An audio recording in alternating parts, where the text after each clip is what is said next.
Falcons training camp is days away, so let's talk about 7 veterans that are potentially on the roster bubble.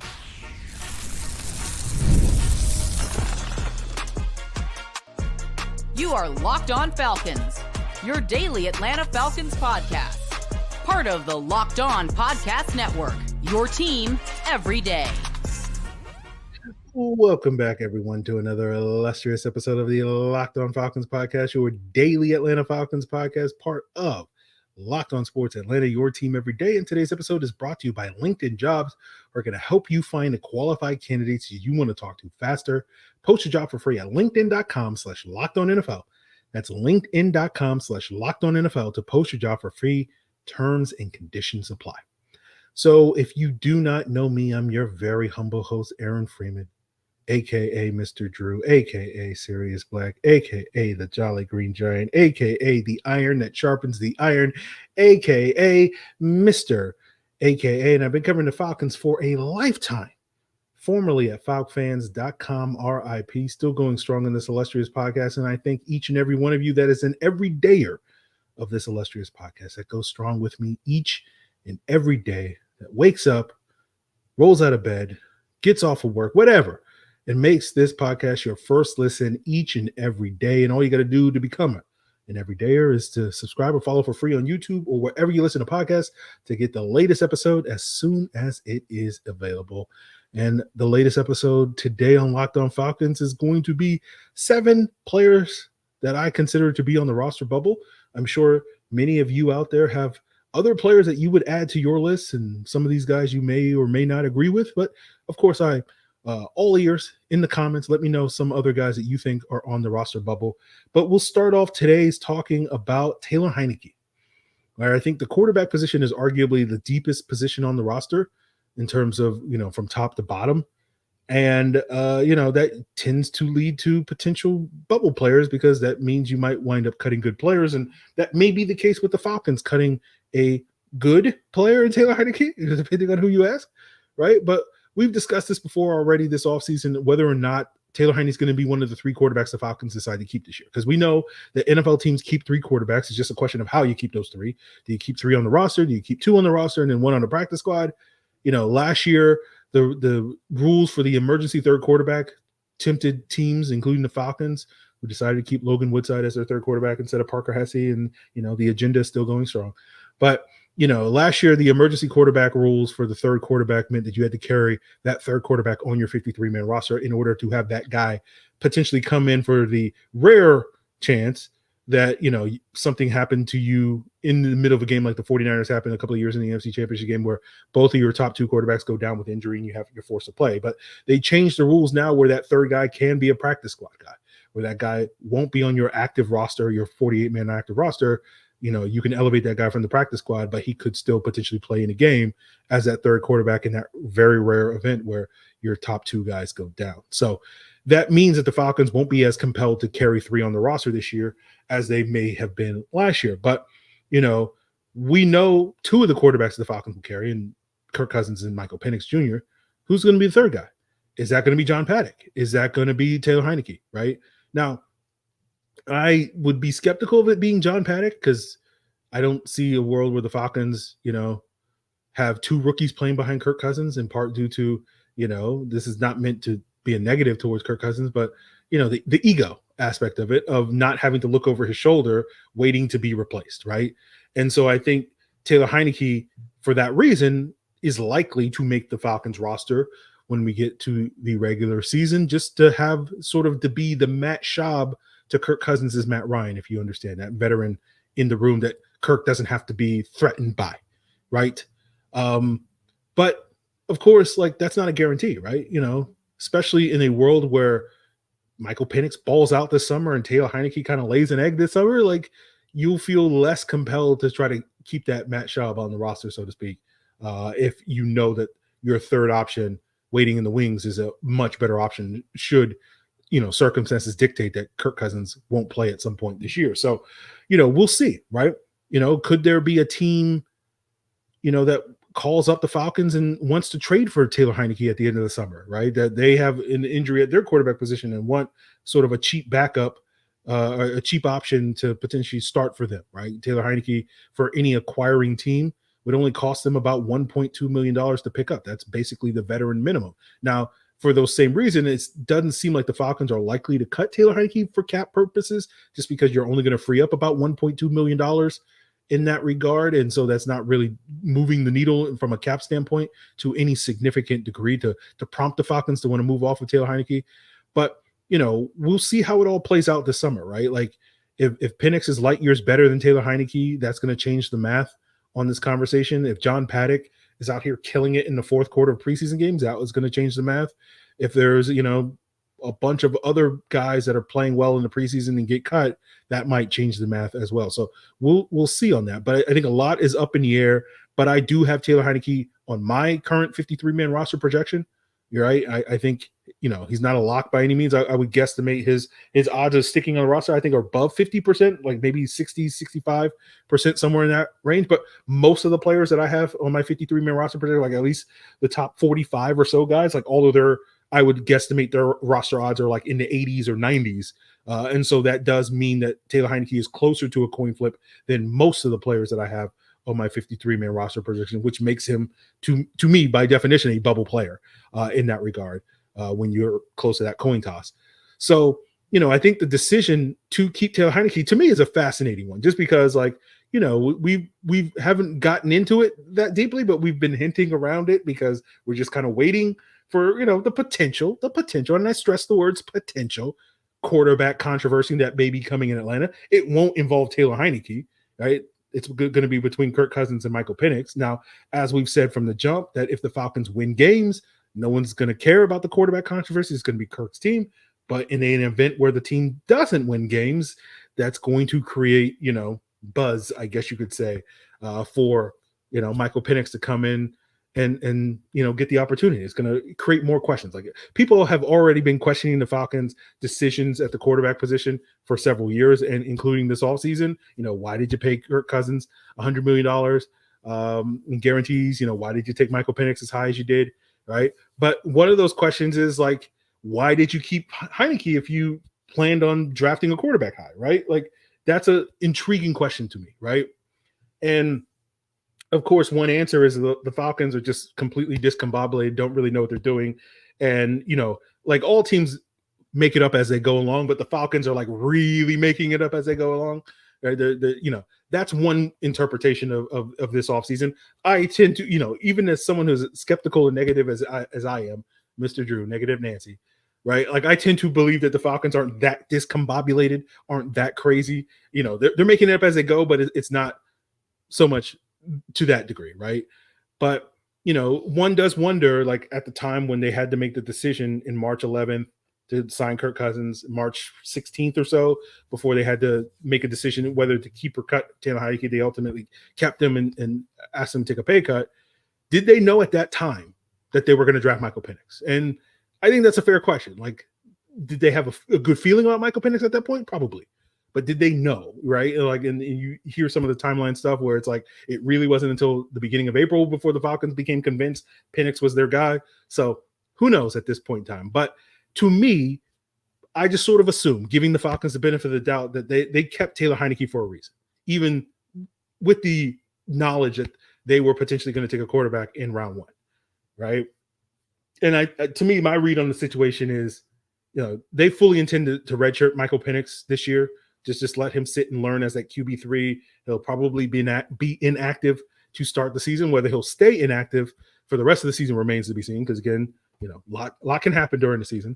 Falcons winning and losing games, trade deadline in November, all that stuff. Even if the Falcons don't get nibbles on the Taylor Heinicke trade talk in August, maybe they can get nibbles in October or November. So who knows at this point in time? But I tend to think that the Falcons will plan to keep Taylor Heinicke as that backup, just so Kirk doesn't have to look immediately over his shoulder and see Michael Penix, staring at him, rocking the do-rag, all that stuff. So we'll see how that all plays out. But I do have Taylor Heinicke making the roster, but he is definitely on the bubble.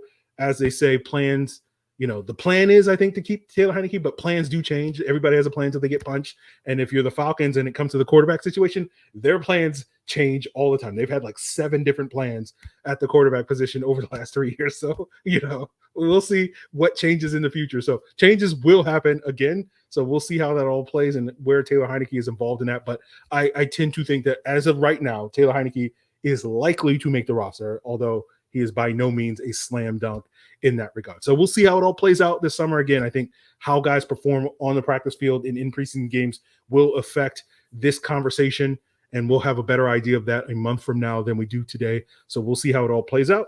And, while quarterback is arguably the deepest position on the roster, I think one of the other deepest positions on the roster is along the defensive line, potentially throw an edge into the mix. And that could lead to some name players getting cut this summer, right? Guys like Kentavius Street, Taquan Graham, DeAngelo Malone, Lorenzo Carter. Who knows? We'll break it down as we continue today's Locked On Falcons. Now, summertime is great for a lot of things, but it's not always great when it comes to sports.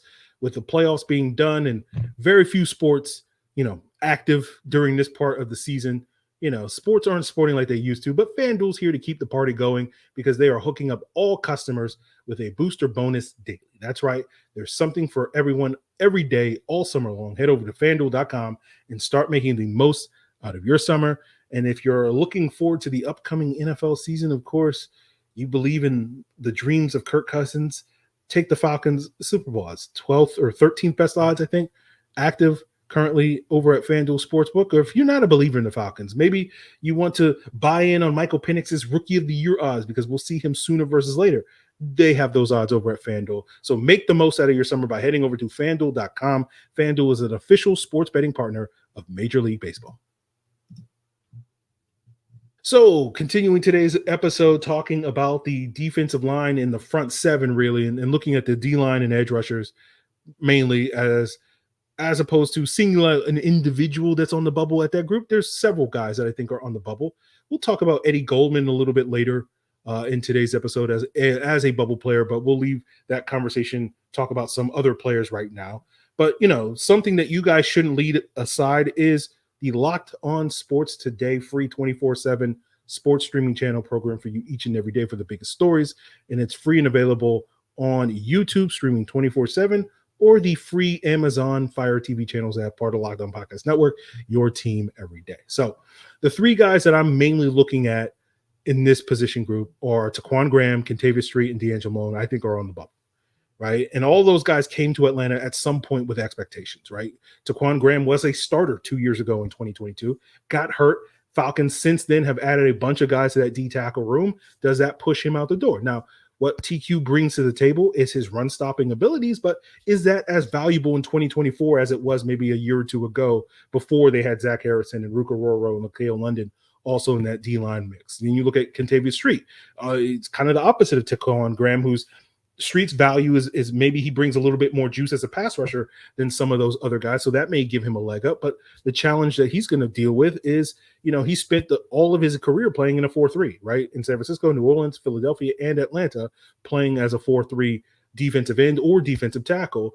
How is he going to fit in the 3-4? Now, he got hurt last season after the Falcons made that midseason trade for Kentavius Street to basically be the top backup behind Grady Jarrett and David Onyemata on the interior.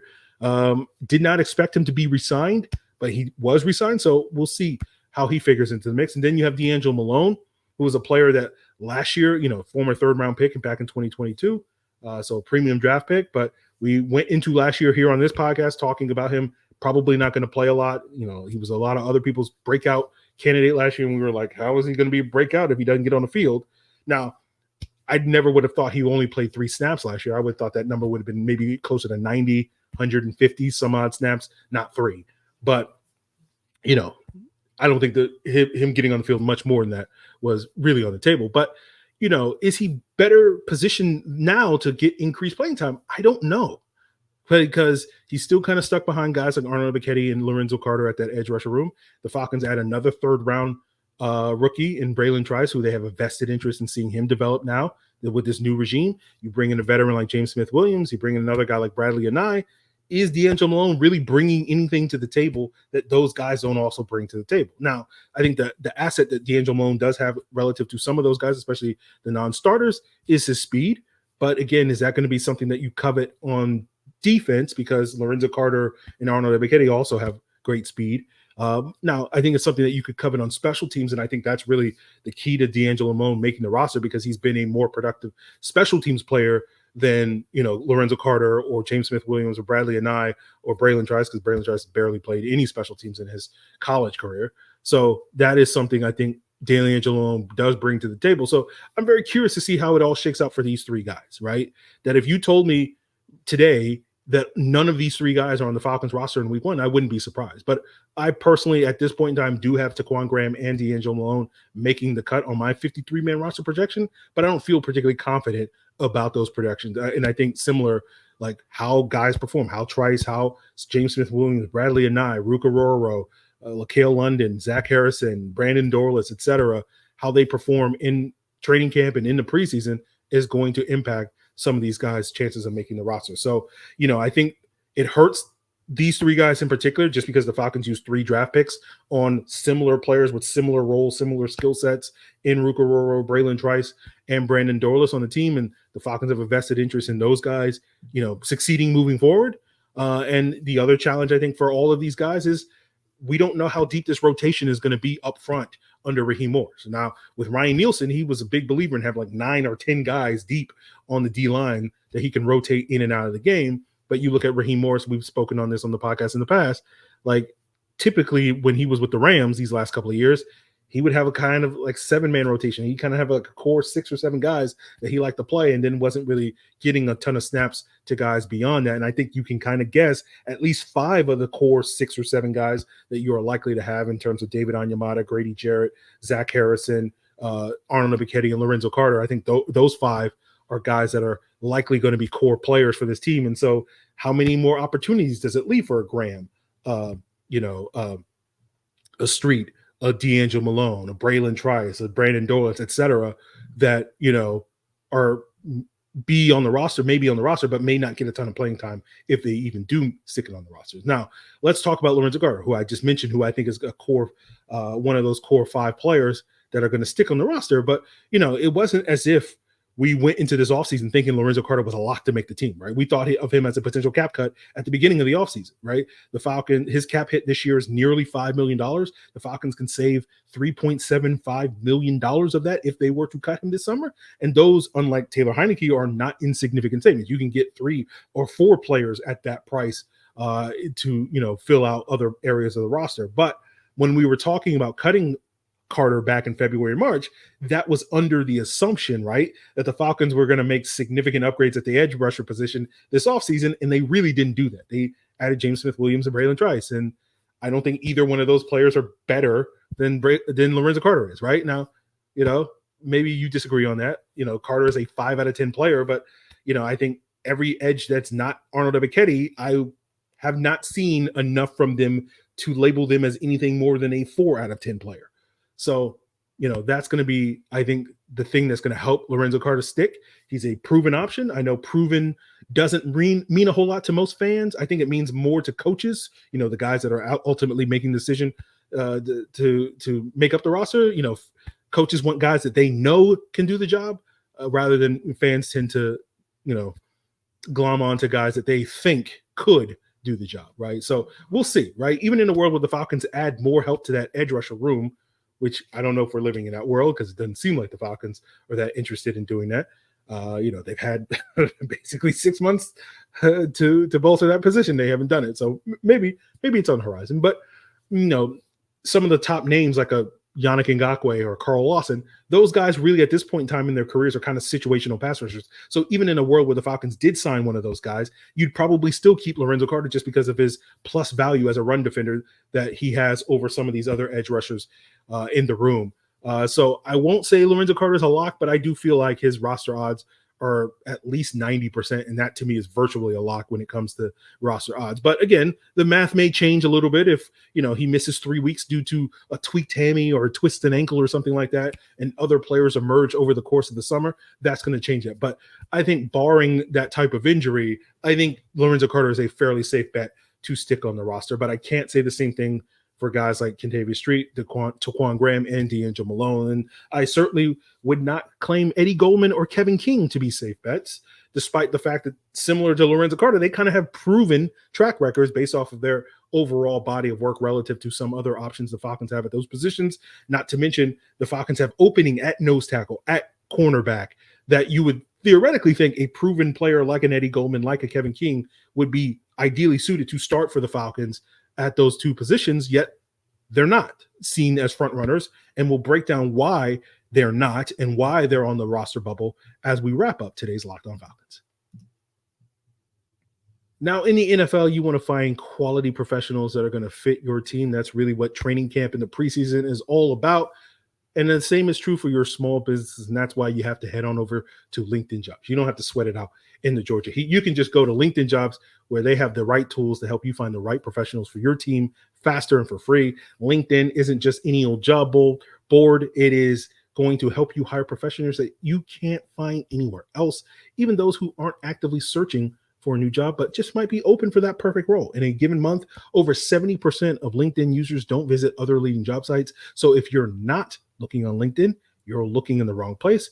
And on LinkedIn, 86% of small businesses get a qualified candidate within 24 hours. Hire professionals like a professional on LinkedIn. Post your job for free at linkedin.com/lockedonnfl. That's linkedin.com/lockedonnfl to post your job for free. Terms and conditions apply. So I think tomorrow's episode, we'll talk a little bit more about some more veteran players, but at least the guys that are sort of the proven guys on defense that we know aren't going anywhere, like Grady Jarrett, David Onyemata, Jesse Bates, AJ Terrell, possibly Caden Ellis as well. And sort of, can they kind of carry this defensive unit in the ways that we want? How much is left in the tank for some of those guys? Can Jesse Bates have a repeat of that all-pro year that he had a year ago? All that may be in store on tomorrow's episode, so continue to make us your first listen. But wrapping up today's episode, let's talk about some veterans like Eddie Goldman and Kevin King that aren't on that proven list. And they're kind of unique because both of these guys are looking to make comebacks with the Falcons this year. Now, if you've been around the Falcons the last couple of years, you know the Eddie Goldman saga pretty well, right? He played for the Bears really well in 2019 under Falcons' current defensive line coach, Jay Rodgers, back when he was the position coach in Chicago. And he was that sort of rare 3-down nose tackle that could bring some juice as a pass rusher, in addition to being a solid run defender as a nose tackle in those 3-4 units under Vic Fangio and others for many years. Then he sat out the 2020 season due to COVID, came back in 2021, was not particularly effective. A lot of Bears fans speculated he didn't care about football anymore. And it seemed like that was the case until July of 2022, when he decided that he wanted to keep playing football, signed with the Falcons. Less than 2 weeks later, he retired. So clearly, okay, maybe the Bears fans were onto something. But he comes back last March, in March of 2023, and is like, hey, I want to come back again. Falcons still have his rights from the previous summer. So he's back in Atlanta. We get to camp. He basically, no shows. He's like, nah, I don't really have it anymore. Retires again. And then we get a rinse and repeat of that this offseason, where it's March. I'm coming back. It's like, all right, we'll see. Third time's the charm, third retirement, fool me once, shame on you. Fool me 3 times, shame on. The point is, I can't get fooled again, So, the Falcons have a vacancy at that nose tackle position in their base defense. Eddie Goldman should be theoretically a shoo-in to win that spot, assuming that he returns back to his form that we haven't seen him for 5 years, but it's been 5 years, right? So it's like, is he going to be that player again? I don't know. And that's why I continue to project LaCale London, who also is a former Bear that played under Jay Rodgers for a couple of years there in Chicago, to win that spot over Eddie Goldman. So we'll see how that goes. Kevin King has a similar backstory. Top pick for the Packers in 2017. Very up and down for several years. Infamously was terrible in the NFC Championship game against the Bucs in 2020 on the Bucs path to the Super Bowl, and then the Packers did their thing, but. The following year, they brought him back on a 1-year deal. They drafted Eric Stokes out of Georgia in the first round, and he started the first 2 games, struggled that year, then eventually got benched. Jair Alexander gets hurt. He gets a couple more opportunities to start as a replacement for him, as well as Eric Stokes, dealing with some injuries, plays well for a stretch of games. Then they play the Vikings around midseason, gets torched, and the Packers are like, no mas, and they wind up, I think, going with Rasul Douglas at that point in time, and Eric Stokes as their starting corners. and Kevin King is just basically a role player. But interesting enough, that 2021 season that we're talking about, where he was up and down that last year in Green Bay, that was his highest graded season by PFF. Now, again, I don't think the grades reflect at least what Packers writers and Packers fans thought of his performance that year.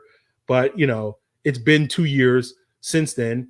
2022, he was dealing with some injuries in 2021. So he sits out the 2022 season, get healthy, probably wasn't getting the offers in free agency that he wanted to get. And on his way working back from those injuries last year in 2023, he tears his Achilles and misses another year. And now he's going to try to make another comeback here in Atlanta in 2024, similar to Eddie Goldman. And, given that, again, the Falcons have an obvious vacancy at that cornerback 2 spot opposite A.J. Terrell, Kevin King has 42 career starts, which is almost as much as pretty much every other cornerback in the roster, other than A.J. Terrell, with, Clark Phillips, Mike Hughes, and Antonio Hamilton combined have 45 career starts. You would assume, Kevin King's a front runner to be a starter opposite A.J. Terrell, but there's been virtually no buzz, no conversation. I've basically heard no reporters, no coaches talking about Kevin King since he signed in early April. So it seems to me that because there are several members of the Falcons coaching staff that have experience coaching Kevin King, Jimmy Lake, going back to his days in college at Washington, Jerry Gray, and Justin Hood from their days as DBs coaches in Green Bay. It seems like the Falcons are kind of doing him a solid by allowing him an opportunity to make this comeback, even if he doesn't necessarily have a realistic shot at making the roster. So in theory, Kevin King does bring some size, some matchup potential, right, for this Falcons defense. Again, outside of A.J. Terrell, every other of the expected corners that the Falcons are going to keep this year, in D. Alford, Clark Phillips, Mike Hughes, Antonio Hamilton, are all sub 6 feet. Technically, Hamilton's like 5'11" and 7'8", so round up to 6 feet. But, Kevin King does have some size potential, could give you some matchup potential against some of the bigger wide receivers you're going to see this year, although I wouldn't necessarily put him on Mike Evans because we've seen how that went a couple of years ago. But, that sort of thing. So in theory, Kevin King could have a role for the Falcons just because he brings a different skill set than several of the other players here. But it doesn't seem like that seems to be on the horizon. Again, no one's talking about it. It's basically a Mike Hughes, Clark Phillips conversation at that CB2 spot, seemingly. Now we'll see. Again, maybe we get some more buzz from Kevin King in training camp and whatnot, but seems to be on a bubble at this point in time. And so I think it's very telling the Falcons guaranteed $0 on his contract, on his 1 year deal, right? You contrast that with Antonio Hamilton, who had a fully guaranteed 1 year contract that he signed with the Falcons this offseason. That kind of tells you all you need to know. With the Falcons are like, yeah, Kevin King, you want to come to camp? We'll take another big body corner in the room. We don't have any intention of keeping you, but we'll see how that plays out. So we'll see if Eddie Goldman or Kevin King can make that sort of comeback. Again, I wouldn't hold my breath. I put both of these guys. I do not project either one of these guys to make it on the Falcons roster. And instead, like, if the Falcons are going to carry a big corner on their roster or on their practice squad this year, I'm expecting that to be more Harrison Hand or Anthony Johnson.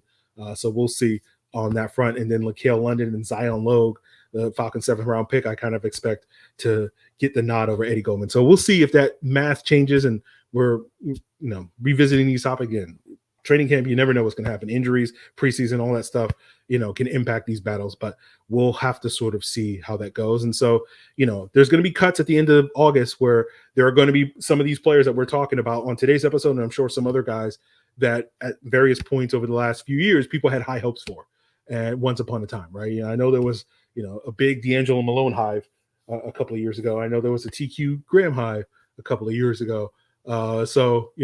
But that's not really saying anything because there was a Frank Darby hive. There was a Felipe Franks hive at one point in time. People had expectations for Taylor Heinicke that he was going to save the Falcon season, from the doom that was Desmond Ridder. And that did not work out to the degree that so many people thought it would. So,